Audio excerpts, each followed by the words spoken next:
mind. I will say this about investing. Everything you do learn is cumulative. What I learned at 20 is useful. Welcome to the Equity Mates Summer Series of 2020, brought to you by Superhero. Over 12 episodes, we're going to be deep diving into some of Australia's largest and most well-known companies, as selected by you, the Equity Mates community. These are some special bonus episodes that we've got where we are going to be asking some of the harder questions to the CEOs of some of the companies that we've been diving into. So stay tuned for those. But to kick it all off, I am joined by my equity buddy, Ren. How are you going, bro? I'm very good, Bryce. Very excited for this bonus episode and this interview. I think we're going to get out a lot out of it. It's an interesting company we're going to be speaking about. It's had a phenomenal listing on the ASX, so absolutely. I'm excited to get stuck in. So without further ado, we are incredibly honoured to welcome Andy Taylor, the founder and CEO of Douugh, to Equity Mates. Andy, welcome. Hi guys, thanks for having me. So Andy, Douugh has been a hot company in our community of late. You've just listed, and as Alex said, it's been a pretty phenomenal result, I guess, especially if you were lucky enough to get through the equitise sort of pre-IPO. Some of our community members have done very well for themselves. A little bit of background on Andy. Andy is a serial entrepreneur in technology. Before founding Douugh, he co-founded Society One, which is Australia's first peer-to-peer lender, in 2007, co-founded Unity ID in 2009, and founded Yatango in 2012. In 2015, Andy was nominated for EY's Entrepreneur of the Year award, and in 2016, he founded Douugh, a company on a mission to democratize banking and make the world financially healthier, which we have spoken about in the episode. They're taking an AI-first approach to helping people spend wisely, pay off debt, save more, and build wealth. So some pretty important financial literacy, I guess, mission there. So Andy, we're looking forward to cracking into a bit more about Douugh and asking you, as I said, some of the tricky questions. So Andy, would love to start by hearing about your company in your own words and how you think about the company and what you think, I guess it's sort of mission and what you want to achieve with Douugh. So to start off with, what is Douugh? Yeah, well, look, we really view ourselves as a purpose-driven fintech business. We're trying to actually disrupt the business model of banking as well as the customer experience of banking. So we're kind of coming at it from two angles. And this is where, I guess, the misconceptions sometimes come in. We're certainly not a neobank in the sense that we've gone to become a licensed deposit-taking institution and be mobile-focused in terms of, I guess, a better banking offering. For us, the problem that we've always come back to that we're trying to solve here is how do we help people better manage their money and live financially healthier?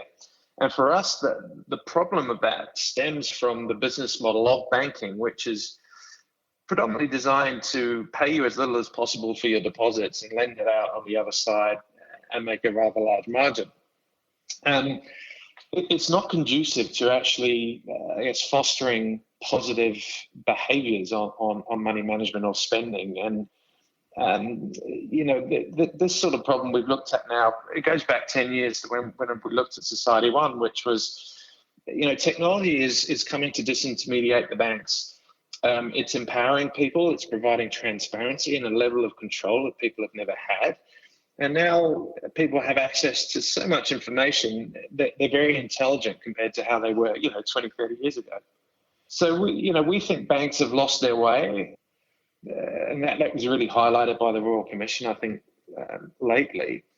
And we've got a very, I guess, succinct view of where banking's going, which for us is it's going to become fully autonomous in how people manage their money in the futures. I think this whole notion of internet banking or self-service banking is going to disappear. And we are, really focused on building that next engagement model, which is all about artificial intelligence and making better decisions for you and helping you change your behaviors around how you spend your money. So what was the journey to actually founding Douugh? Was this an idea that has always been in the back of your mind, or as you've gone through founding many of the companies that we spoke about, was there a light bulb moment? What was sort of that journey to get to I guess, the IPO. Yeah, it's only with hindsight, I guess, you reflect, and I think it's taken me a while to crystallize, I guess, my purpose and what I really want to do. I think early on with Society One, it was in the midst of the Web 2.0 boom. We came at it from a credit card consolidation point of view and how to solve that problem, or certainly I did. And the notion there was, if the power of the community can facilitate the transaction, why do banks need to exist? And this is where social lending, which then became peer-to-peer lending, sort of came from, which is, if I need to borrow some money to consolidate my debt, I'd rather have the crowd provide me with that funding, and I can get a price based on my unique data set. And that sort of spurred it on for me. And I think where the learnings came early with Society One was we were kind of bottom of the funnel in terms of how we were trying to solve that problem. You came to us for a personal loan. We gave you a price based on your credit score, but typically we never really saw you again. There was no ongoing engagement.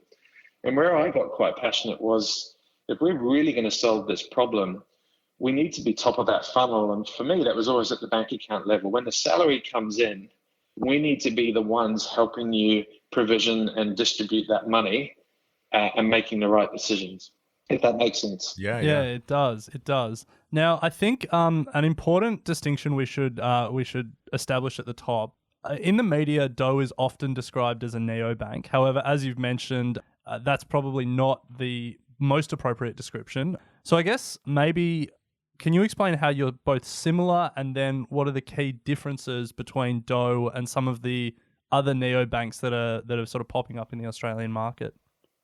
Yeah, it's a great question. It's popped up a lot recently. And I think the problem with the definition of neobank in different markets is quite vague. I looked at Wikipedia's definition last night, and ultimately it's a digital-based platform that's offering transactional banking services. So from that sense, we are a neobank. The key difference with us, though, here is that we're not an ADI. We're not sitting here saying your funds are being held by Douugh. It's very clear that the funds are held through a bank sponsorship model where the bank is the custodian sitting behind this platform and are the trust mark, if you like. So the government guarantee comes from the bank we have partnered with that hold your funds. So, we're very focused on actually saying we're more of a financial wellness platform and where we're going. And ultimately, we're a SaaS business and how we're going to monetize, because we sit on top of the banking infrastructure, which let's be honest, is pretty commoditized these days. The bank gives us a bank account and a debit card proposition, but ultimately we're building the technology around that. So that, it's a very important distinction, because the neobank model is very much a mobile-focused approach to self-service banking and taking deposits and paying interest on that money. So let's move to the going public and the IPO process. We have done a number of episodes this year, sort of deep diving into the various processes that companies go through, be it a 2-year process, a 2-month process to IPO, and have also spoken to some CEOs who have gone through it. And it's always such an interesting journey. You guys IPO'd in October of 2020, this year, very recently. What was that process like? It was a journey. It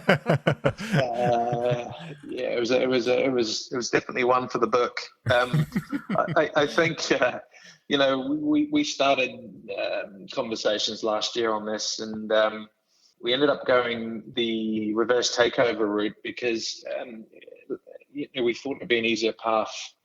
Being that we're at the stage we're at, finding a technology company that had a good balance sheet presented an opportunity. But I think, obviously COVID had an impact on us as well.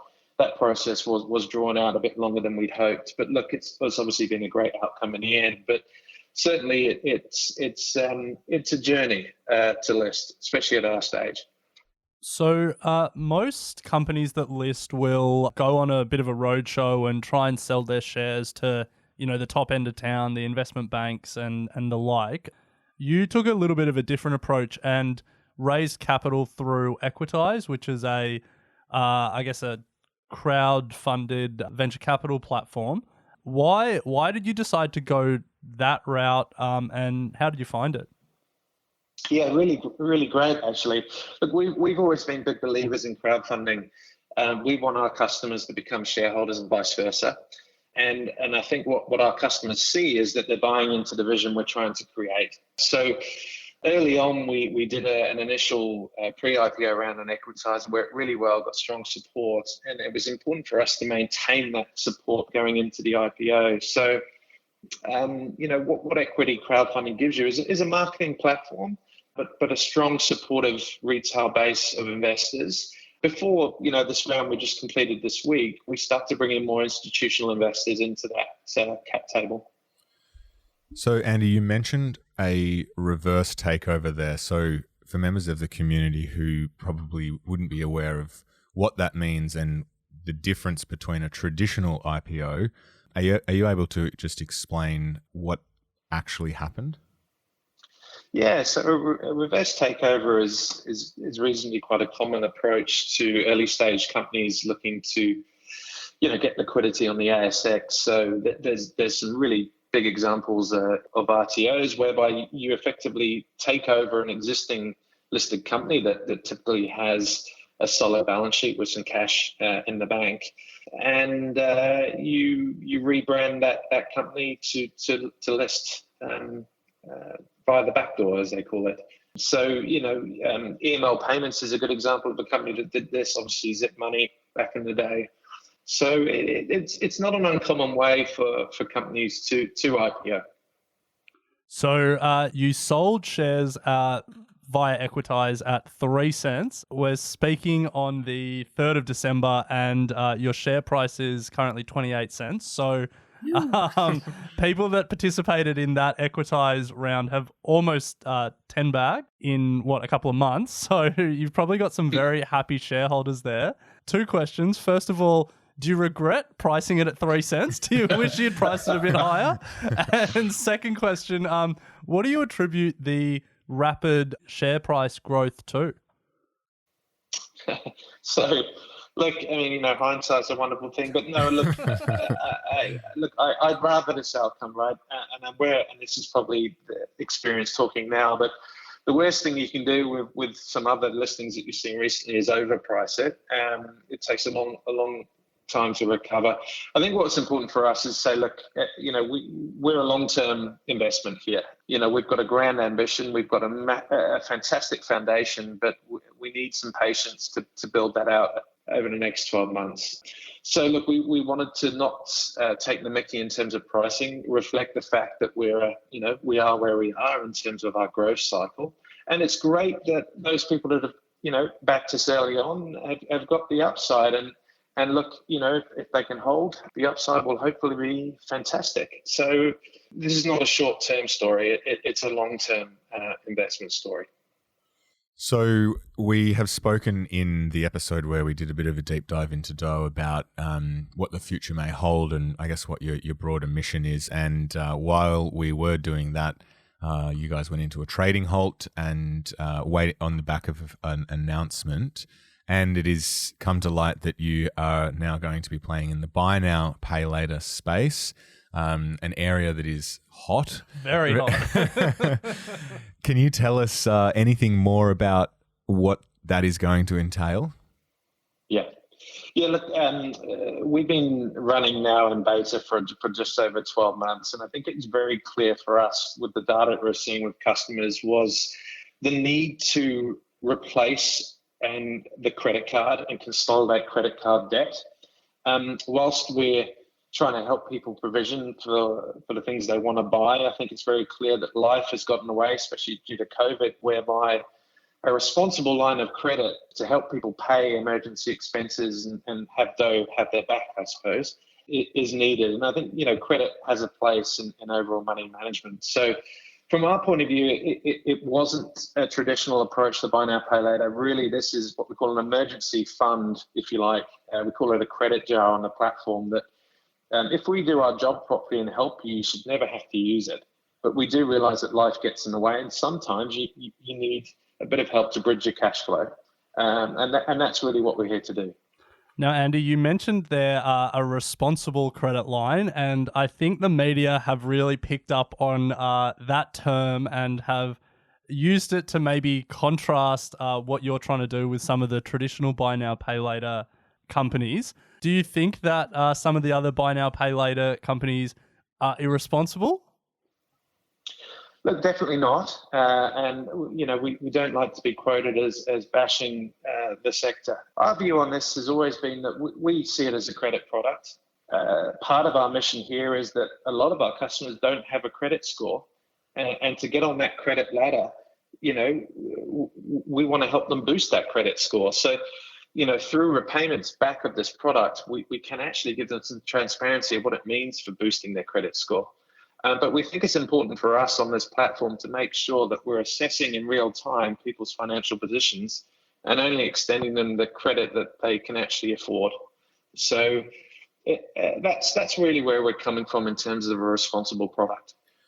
So other than the data that's coming through for the buy now, pay later space, I'd be interested to know if COVID has brought to light any new trends in the way that customers are looking to manage their money or, I guess, use the platform. Has it been a net positive for Douugh? Look, it has been, especially being that we're operating in the US, which, as you guys probably know, is quite a way behind Australia in terms of cashless payments and banking in general. So what we've seen is a big fast track towards digital contactless payments, which is really the shot in the arm America needed to move away from cash. And we've obviously seen a big adoption of robo-advisory and digital banking platforms as lockdowns have prevented people from going into branches.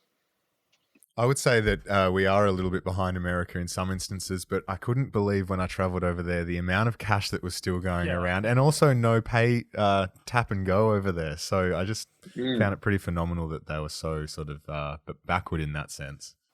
Yeah, I think for us being that, the reason we're starting in the US is that the interchange we're earning on debit card transactions is very high compared to here.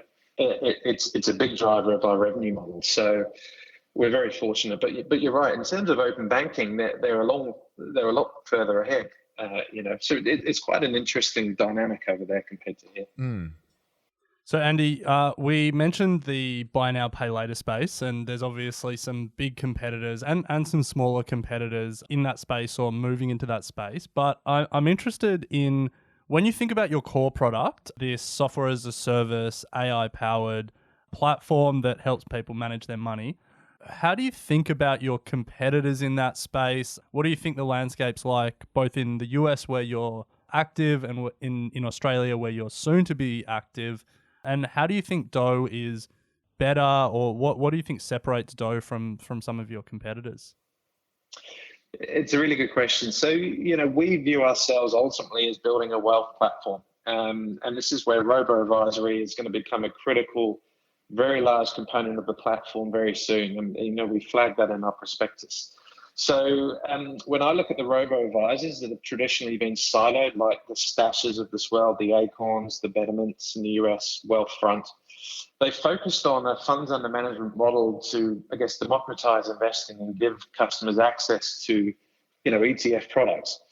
Our view here is that we needed to start with the bank account to solve this before we introduced the wealth management platform. But being where interest rates are where they are, pretty close to zero, the investors are very hungry for yield in this space. And, putting them into managed portfolios that are balanced, that are risk weighted, and making that super easy and plugged into the bank account is really what we're all about. And this is where the autopilot and the AI really takes over in terms of provisioning money and helping you get ahead. And we ultimately believe once we've got that final component built into the platform in the coming months, that's when we can start to justify a subscription into the platform. Can you expand on the AI piece? Because the way I understand it is that AI is designed to learn over time and, I guess, make decisions. Does that mean that the technology will be tracking how customers are spending their money and give them suggestions on what they should be doing with it? Or is it, what's the sort of approach there? Yeah, our view, we call it self-driving money. And I think let's use the Tesla analogy. The Tesla analogy is good because we all know that cars will become fully autonomous in the next 3 to 5 years. But can we imagine a scenario where we jump in the car, there's no steering wheel? I look at money management the same way. It's ultimately to change customer behavior, and we've researched heavily on this. The wow moment for customers is if I could just have an app in my life that when I paid my money in, it paid my bills for me, it provisioned what I can afford to save, and then set up a budget and held me accountable to that budget. That would change my life. And for us, that's the holy shit moment, right? That's the viral moment. That if we can get people into that state that they're trusting us to manage their money, and we're gamifying that and reinforcing how well they're doing. And I think this is where banking apps have always gone wrong. That all they show you is where your money's gone, right? That no one projects forward to see if you keep going like this is what you're going to achieve. And it's kind of akin to health and fitness apps, really, and how they do that beautifully. That whole customer experience gets transformed. So right now, we're just driving insights through connected account data. The first thing we get you to do when you sign up today is connect your existing bank account. That gives us up to 2 years worth of transactional data on you. And that's what we use to inform the machine learning model to then build and forecast for you moving forward. So there's a nice engaging experience on day one rather than a very cold switching message. But slowly now we'll be announcing the launch of Autopilot in the coming weeks. Autopilot will now, if you turn it on, we'll start to sweep money for you and cover those expenses. So it's what I call the first level of autonomy, if you like, with the goal to get to full autonomy on all areas. Wow, I like it. Self-driving money. So I guess that makes you the Elon Musk of finance then. Hey, I didn't say that. So Andy, one thing that we've sort of really learned and over the journey here at Equity Mates, and it has been reinforced time and time again when we speak to CEOs or investors, is the importance of people and culture, and how the people leading businesses and the people working in businesses can really make the difference between a successful company and a not so successful company. So we'd love to understand a little bit about the people and culture at Douugh. And I guess to start with, for you as CEO, do you have a leadership philosophy that you try and embody and try and apply to your work? Yeah, I do, and I think it's the hindsight of experience. The last 10 years from an entrepreneurial journey point of view have been pretty tough to near horrible. I'd certainly say I've had to learn the hard lessons to get to where I am today, and I look at that now and say that's been a blessing, but they've been pretty hard lessons. So I think the key for me now, from a leadership point of view, is surrounding myself with highly competent, skilled people that understand their areas, and just sitting back and empowering them to do the best job possible. And I think where I was guilty of this before was probably trying to do too much and being a little bit too over-controlling. And I really do think that's the key. I think good leaders just set the right vision and hold everyone accountable to that vision, and let them go and do what they're good at. And I think the trick is, with where we're at right now, obviously just closing this funding round, is not scaling up too quickly on the people front that it becomes uncontrollable, but doing it methodically, being that we've got a really good core at the engineering level and the product level, that we don't want to disrupt that too much that it slows us down. And I think that's the challenges I've experienced before and I see out there, and when the mistakes are made, is that you can grow too fast, and that is detrimental to the culture. So, but at the same time, you've really got to pull that growth lever, So if you could sort of sum up in a phrase or a sentence the type of culture that you're trying to build at Douugh, how would you sum that up? Yeah, that's a good we said we'd be asking the tough questions. Look, don't compromise, right? I think we're going for it. We've got a pretty epic vision, and we want to have a crack at it, right? We believe we've got the platform to do it.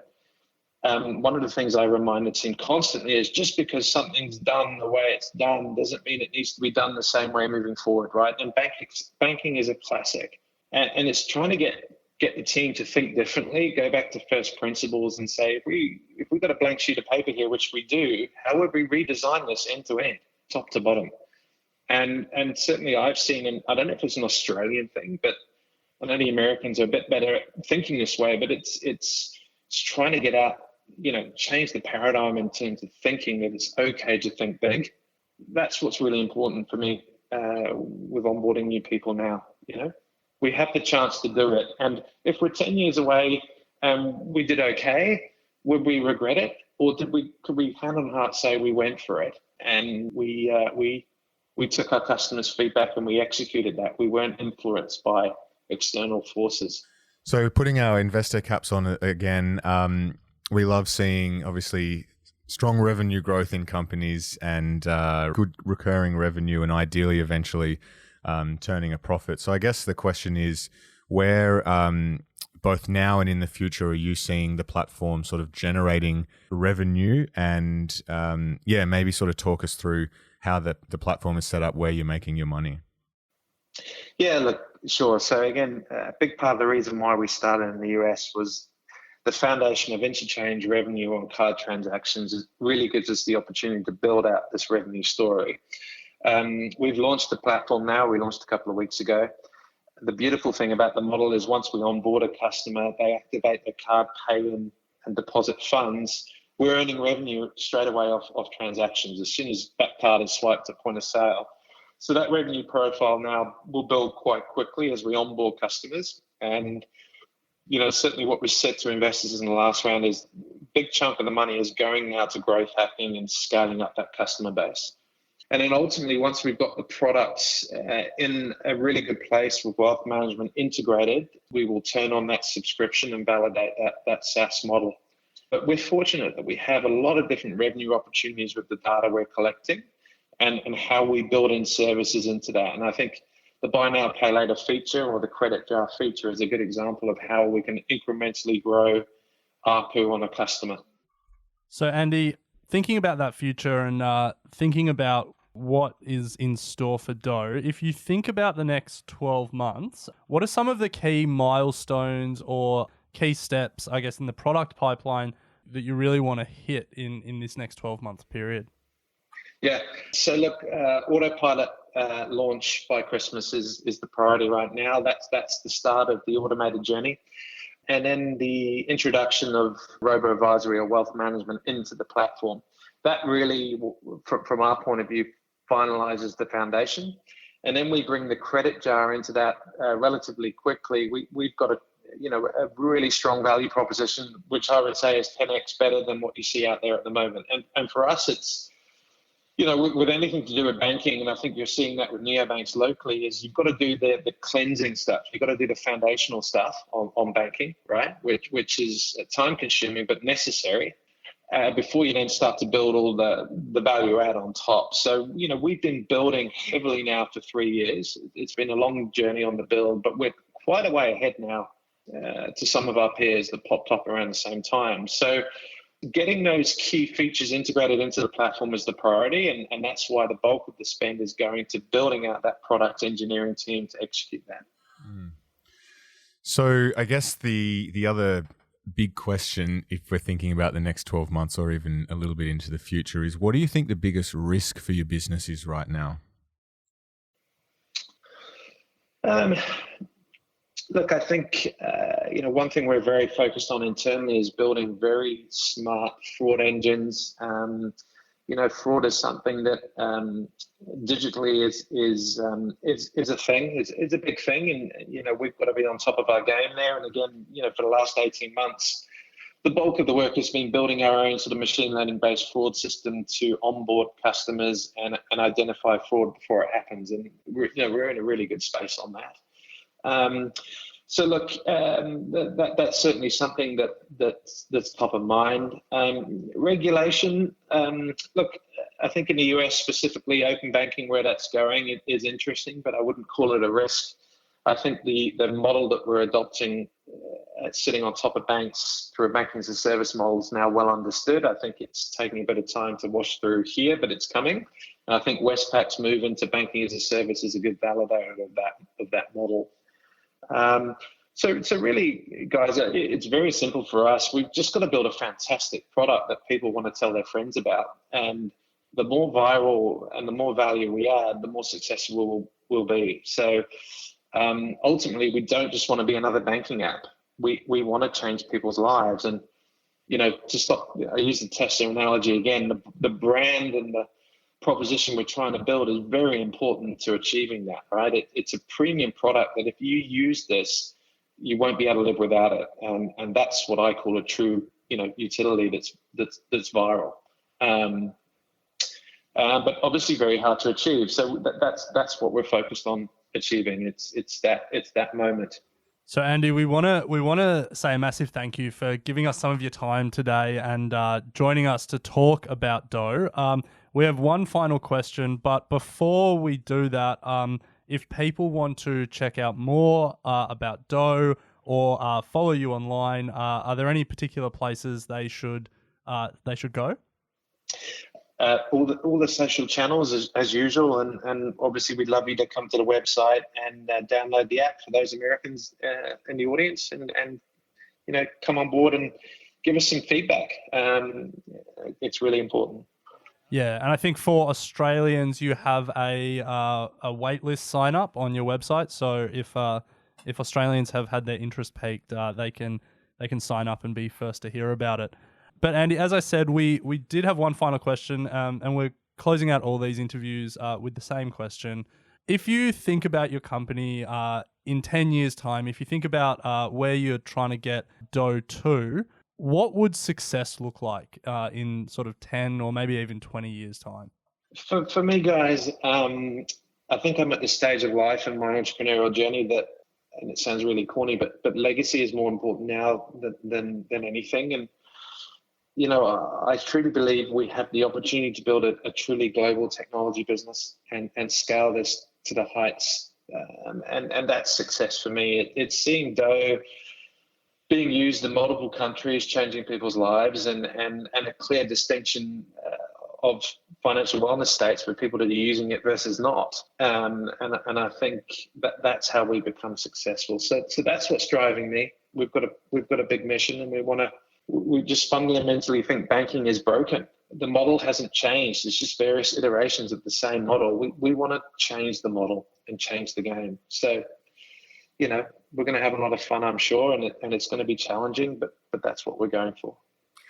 Love it, Andy. We'll very much appreciate your time today. It's been fascinating to get some insights straight from the mouth of the founder and CEO, something that I know a lot of our audience will take great value from. So all the best with the journey of Douugh. We're very much looking forward to seeing how not only it plays out on the share market, but also in terms of executing your mission and changing the lives of people in their financial well-being. So thank you for your time, and I'm sure we'll keep in touch.